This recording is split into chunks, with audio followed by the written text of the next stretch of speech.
She looked at me like I was about to die. That is the only way I can describe the face the barista made when she handed me my latte across the counter that morning. She was maybe 23. She had been the one taking my order for the last 6 weeks, because I went to the same coffee shop every Tuesday and Thursday before work. We had never spoken about anything except oat milk versus almond milk. That morning, she set my cup down on the counter and slid a folded napkin across with it. She said, "Have a good one." Her voice was completely normal. Her face was not. I picked up the cup and the napkin together. I started to walk toward the small table by the window where I always sat. I unfolded the napkin while I was walking. I read what was written on it.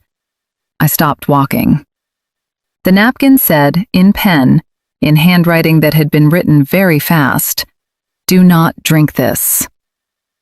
The man in the black hoodie at the corner table bought it for you.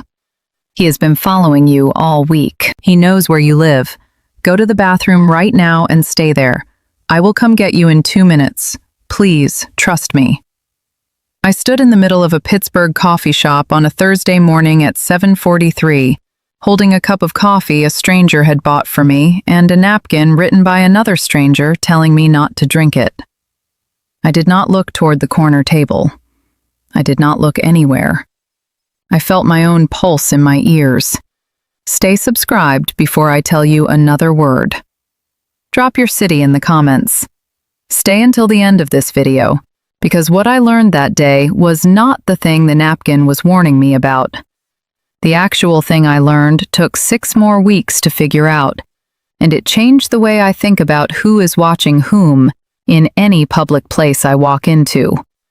Listen all the way through. I went to the bathroom. I locked the door. I sat down on the closed lid of the toilet. I put the latte on the small shelf above the sink. I did not drink it. I held the napkin in my hand and I read it 3 more times. My hands were shaking enough that the paper was making a small sound. 2 minutes later, somebody knocked on the bathroom door. A woman's voice said very quietly, "It's me, the barista. Open the door." I opened it. She slipped inside. She closed it behind her. She locked it. She was breathing fast.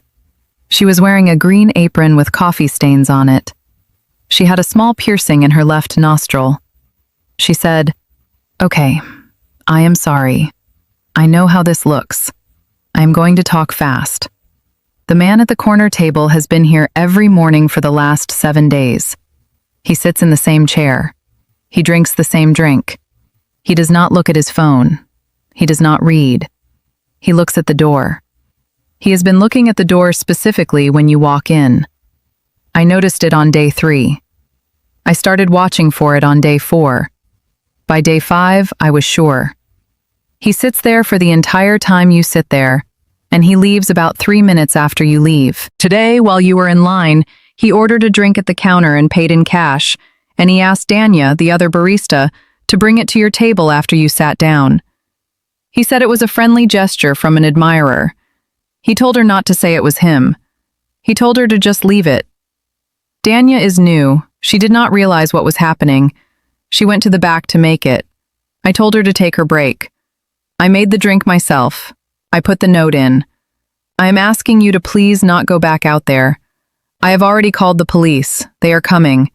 There is a back door through the kitchen. We can wait there until they arrive. I want you to imagine the next 20 minutes the way I lived them, because they are the part of this story I will be carrying for the rest of my life, and not for the reasons you are about to think. My name is Inez Markovich. I am 34 years old. I work as a translator for a small firm that handles court documents and depositions in Eastern European languages. I had been at the firm for 6 years. I had moved to Pittsburgh from Cleveland 4 years earlier when my then husband had taken a job at a research hospital. The marriage had ended 18 months ago. I had stayed in the apartment we had rented because I had liked it, and because Pittsburgh, by then, had become mine and not his. I lived alone. I had a cat named Mishko. I had 2 close friends in Pittsburgh and 3 in other cities. I had not been on a date since the divorce. I went to the same coffee shop every Tuesday and Thursday because the walk to my office was 12 minutes from there, and because the barista, whose name I did not yet know, made the latte the way I liked it. We waited in the small storage room off the kitchen. The barista's name was Rivka. She told me her name in the storage room. She was a graduate student in social work at Pitt. She was 23. She had been working at the coffee shop for 2 years. She had never had to call the police about a customer before. Her hands were shaking, too. The police arrived 8 minutes later.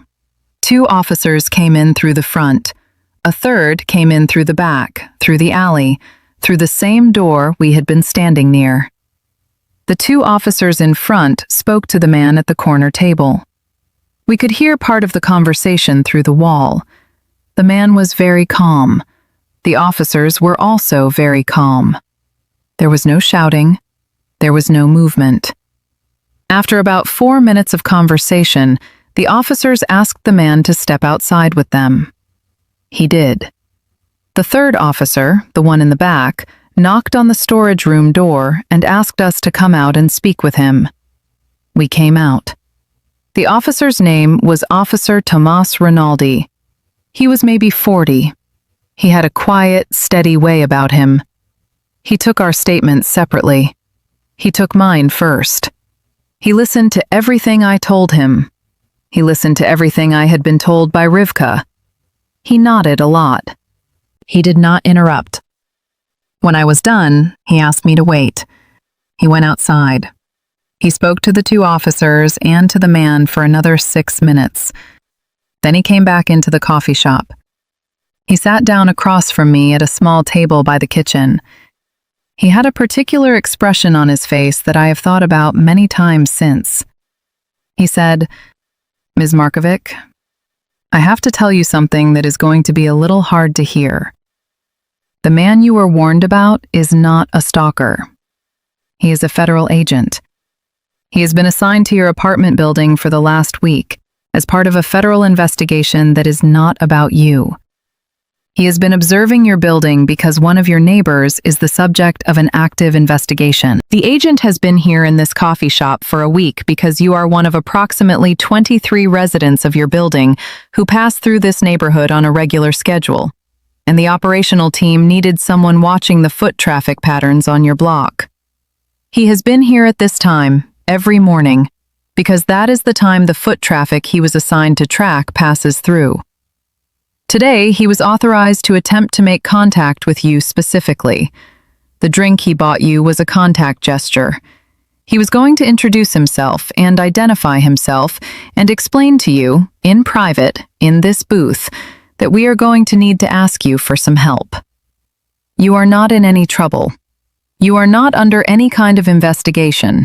We were going to ask if you would be willing to let us speak with you about something one of your neighbors has been doing, because in our review of your patterns, you are the resident of that building who appears to be the most stable, the most observant, and the least likely to be entangled with him. We were planning to ask you to be a small but useful witness. The agent's name is Special Agent Beck Rodale. He has been embarrassed for the last 12 minutes since I came over here, because the way he attempted to make first contact has resulted in a young woman barista, very justifiably, calling the police on him. The fault is his. He should have approached you on the street in uniform, with a partner, with a badge in his hand. He chose, against his training, to try a softer approach because he thought you would be more receptive to a friendly gesture than to a knock on the door. He was wrong. We are going to be having a conversation about that. In the meantime, Ms. Markovic, I need to ask you whether you would be willing to come down to our field office this afternoon and speak with us about your neighbor. You are not required to. We can also approach this differently. But I want to ask, because the situation is more time-sensitive than we had hoped, and the events of this morning have moved the timeline. I sat at the small table by the kitchen for a long minute. I did not say anything. I was trying to recalibrate every muscle in my body that had spent the last 23 minutes preparing for the wrong threat. I want to describe that recalibration to you, because it is the part of this story I think about the most, and the part that has stayed with me longer than the rest of it. I had been ready in the storage room for the man to come through the front door of the coffee shop. I had been ready for a confrontation. I had been ready in some primitive part of my body to run, to fight, to scream, to do whatever I needed to do. The readiness had been, while I had been in the storage room, the only thing in my body. It had been louder than anything else I had ever felt. When Officer Rinaldi told me the man was not a stalker, my body did not relax. My body did not know how to relax. The readiness was already in there. It did not have anywhere to go. It stayed in my chest for the next several hours, and several of the next days, and in some smaller form, it has stayed with me since. I had been pulled into the high-alert version of being a woman in public, and the threat had turned out to be an embarrassed federal agent making a procedural mistake. The relief I had expected to feel did not arrive. What I felt instead was a deeply unsettled sense that the readiness had been activated, correctly or not, and that there was no off switch. I asked Officer Rinaldi if I could speak to the agent. He looked at me for a long second. Then he nodded. He said, "I think that might be a good idea." He led me out the front of the coffee shop. The two officers were standing near a small, unmarked sedan parked at the curb. The agent was leaning against the side of the sedan. He was tall. He was maybe 45. He was wearing the black hoodie. Without the hoodie up, he looked exactly like a tired man who had been doing his job badly for one specific morning. He saw me coming. He stood up straight. He said, "Ms. Markovich, I am very sorry. I made a mistake. Officer Rinaldi has been explaining it to me for the last 15 minutes. I am going to be having a longer conversation about it with my supervisor this afternoon. There is no good way for me to apologize for what happened to you in there. I am sorry." I stood there for a moment. I looked at him. I looked at the coffee shop window where Rivka was watching us through the glass, with a face that was, even from 20 feet away, telling me she did not believe what she was seeing.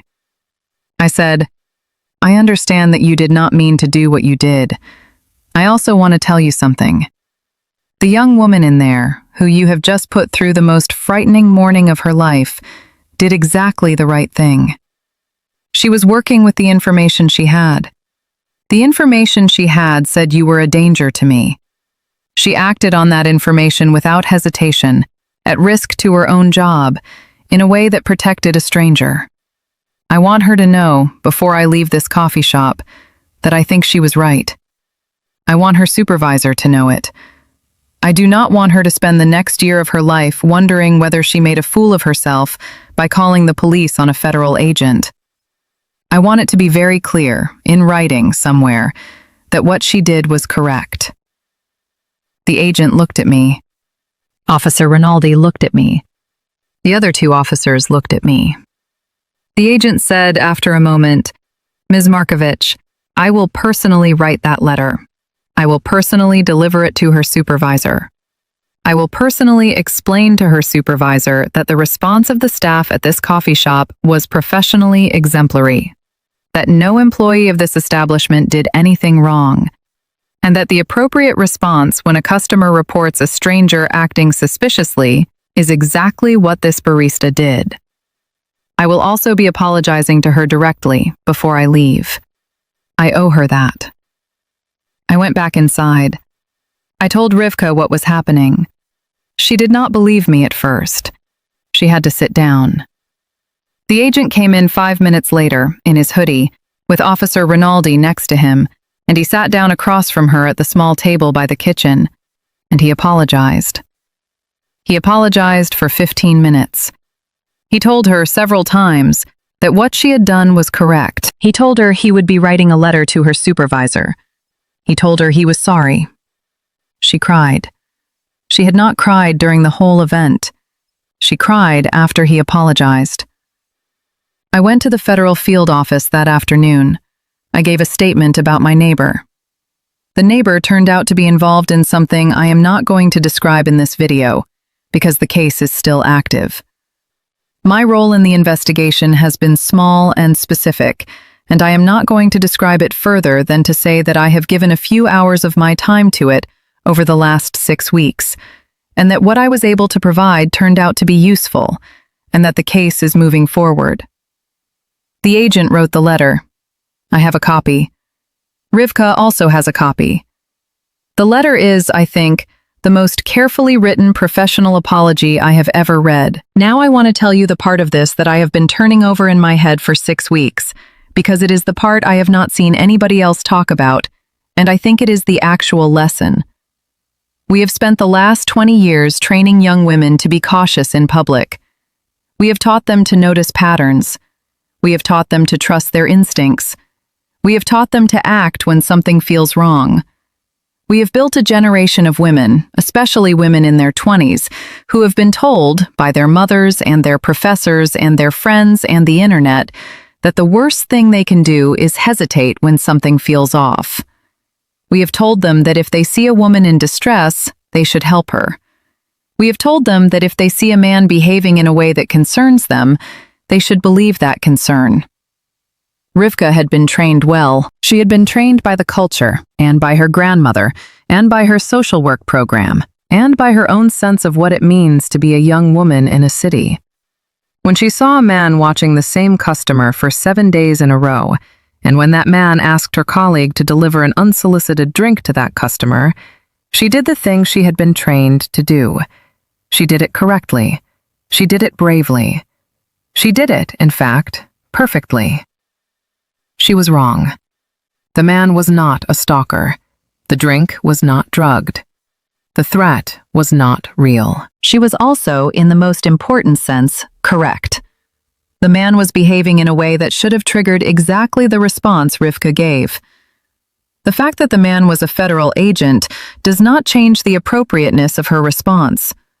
The fact that his behavior had a benign explanation does not change the fact that his behavior, observed without that explanation, was indistinguishable from the behavior of a man preparing to do something. The training that produced Rivka's response is correct training. It will continue to be correct training. It will, statistically, produce many false alarms. It will also, statistically, save lives. The cost of being wrong, for Rivka in this particular case, was about 30 minutes of confusion and the embarrassment of finding out that the threat she had identified was not the threat she had thought. She spent the rest of that day, and the next several days, walking that around in her head. I know she did, because we talked about it. We have talked about it many times since. We are friends now, in a way I did not have before this happened. The cost of having the same training and being right, in some other coffee shop, in some other city, in some other Thursday morning, is that a young woman she does not know walks out alive. The training is doing its job. The training is going to keep doing its job. The training is going to keep producing both kinds of outcomes. We have to be okay with both kinds of outcomes, because if we punish young women for the false alarms, we will get fewer of the catches that matter. I want to tell you what I have decided to do with this, because it is the only useful thing I have come out of those 6 weeks with.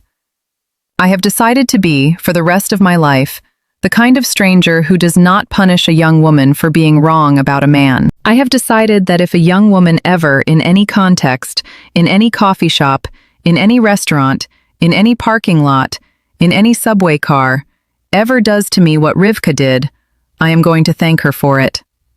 I am going to thank her even if I am pretty sure she is wrong.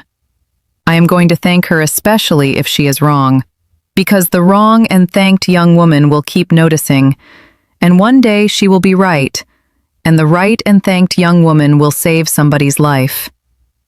The agent did the right thing by writing the letter. He did the right thing by apologizing in person. He did the right thing by acknowledging, on the record, that the response of the coffee shop staff was professionally exemplary. He did all of that because he is a person with 20 years of training, and he understood the cost of leaving Rivka's experience uncalibrated. I respect him for it. We have talked twice since.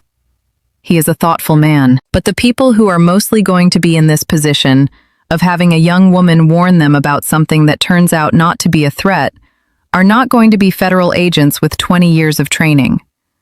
They are going to be regular men going about their regular lives who are not used to being seen as dangerous and who are going to feel embarrassed and angry and offended when somebody warns somebody about them. They are going to want, very badly, to make the young woman feel stupid for warning anybody. They are going to want to make her apologize. They are going to want to extract from her, in front of witnesses, an admission that she overreacted. If you are ever in a situation where a young woman has warned a stranger about you, and you have a chance to determine how that young woman is going to remember the experience, please do the thing the agent did. Do not extract an apology. Do not make her feel stupid. Do not laugh it off. Tell her, in front of the people who are watching, that her response was correct. Tell her that you are sorry your behavior was unclear. Tell her that you are glad she said something. Mean it. The cost is nothing. The benefit, for the next stranger she ever has to decide whether to warn, is enormous. Rivka still works at the coffee shop. She is in her last semester of her social work degree. She is going to be a hospital social worker after she graduates. She is going to be very good at it. She has, over the last 6 weeks, become one of my closest friends. I never knew her name before that morning. I had been ordering coffee from her for 6 weeks without knowing her name. I had been polite. I had tipped well. I had not asked who she was. Most of the small kindnesses around me in any given week have come from people whose names I have not bothered to learn. I am trying to learn names now. I am trying to make eye contact with the person making my drink. I am trying to ask, sometimes, how somebody's day is going. The cost of asking is nothing. The benefit, when somebody is paying close enough attention to notice that a man at a corner table has been watching the door for a week, is the difference between a saved life and a name on a missing persons report. The agent writes me an email every few weeks now to check in on the case. He has stopped wearing the black hoodie when he is working. He told me, the second time we met, that he had decided to retire it. He said it was a small thing. He said it was the only small thing he could think of that felt like he was doing it correctly this time. I told him I appreciated the gesture. I still go to the coffee shop on Tuesdays and Thursdays. Rivka makes my latte. We talk for a few minutes. I leave for work. The man at the corner table is gone now. He is not coming back. The investigation has moved past my building. I do not know what happened to my neighbor, and I am not going to know, probably, for a while. What I do know is that on a Thursday morning at 7:43, a young woman I had been polite to for 6 weeks slid a folded napkin across a counter and saved a life that did not need saving. And the saving turned out to be the thing that taught me, finally, the names of the people I had been walking past my entire adult life. The names matter. The watching matters. The warning matters. The thanking, especially when the warning turns out to have been wrong, matters most of all. There are young women in your life right now who are noticing things. Find them. Thank them. Mean it. They are the early warning system the rest of us have been relying on, without ever bothering to tell them we noticed.